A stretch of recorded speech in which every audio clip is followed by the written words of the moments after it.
এই রীতি বন্ধ হয় নাই। একটি রাজনৈতিক দল যাদের একটি অন্য পরিচয় আছে, জনগণ যাদেরকে একটি ভিন্ন পরিচয় চিনে, জনগণ তাদেরকে কি পরিচয় চিনে?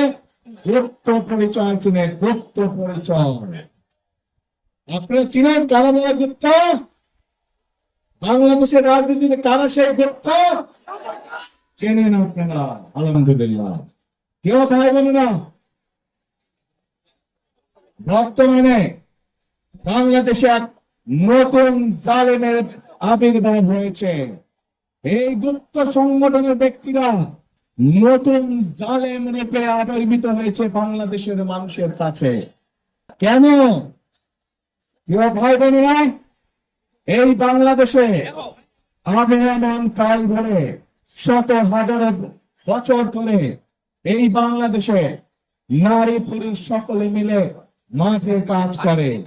বাংলাদেশে যেমন কৃষক ভাইরা কাজ করে মাঠে, একইভাবে আমরা জানি বাংলাদেশের বিভিন্ন প্রত্যন্ত অঞ্চলে কৃষকের বোনরাও তারা মাঠে কাজ করে। শুধু মাঠেই নয়, বিভিন্ন কল কারখানায় আমরা দেখেছি আমাদের মায়েরা, আমাদের বোনেরা, আমাদের নারীরা তারা পুরুষের পাশাপাশি কাঁধে কাঁধ মিলিয়ে কাজ করে। তারা যে গার্মেন্টস শিল্প নিয়ে সমগ্র পৃথিবীতে আমরা গৌরব বোধ করি, সেই গার্মেন্টস শিল্প টিকে রেখেছে এই দেশের নারী সমাজ, এই দেশের মা বোনেরা।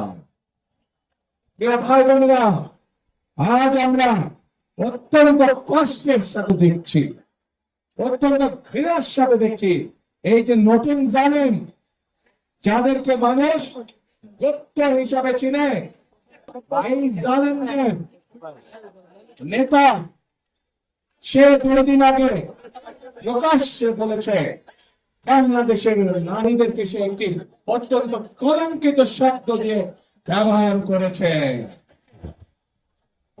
ভাই বোনেরা, চৌধুরী পিএস যেই ব্যক্তি বা যেই দলের, তার দেশের যেই নেতা, যেই দলের নেতা কর্মীদের নিজের দেশের মা বোনদের কষ্টের প্রতি বিন্দু মাত্র সম্মান নেই, তাদের কাছ থেকে আর যাই হোক বাংলাদেশ কখনো অগ্রগতি আশা করতে পারে না। ভাই বোনেরা, এই জালেমদের একটি কথাই শুধু বললাম আমি আপনাদেরকে, আরো একটি কথা বলছি। আমার আগে বিবি খাদিজার সম্পর্কে আপনারা জানেন না? আমাদের প্রিয় নবী করিম সাল্লাল্লাহু আলাইহি ওয়াসাল্লামের স্ত্রী এই বিবি খাদিজা, উনিও একজন কর্মজীবী মহিলা ছিলেন। উনিও একজন কর্মজীবী মহিলা ছিলেন। ওনার নিজের ব্যবসা বাণিজ্য ছিল, যেখানে নবী করিম সাল্লাল্লাহু আলাইহি ওয়াসাল্লাম নিজেও কাজ করতেন।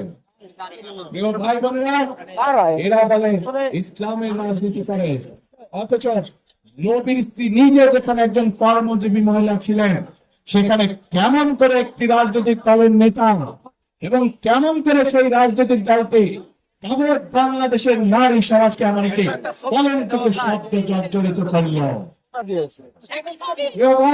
বদরের যুদ্ধে আপনারা জানেন কম বেশি সবাই, সেই বদরের যুদ্ধে হযরত আয়েশা তার নেতৃত্বে পরিচালিত হয়েছিল, তার নেতৃত্বে যুদ্ধের সকল সরঞ্জামাদি সরবরাহ করা হয়েছিল, তার নেতৃত্বে যুদ্ধে যারা আহত হয়েছিল সেই মানুষগুলোকে নার্সিং দেওয়া হয়েছিল, ট্রিটমেন্ট দেওয়া হয়েছিল।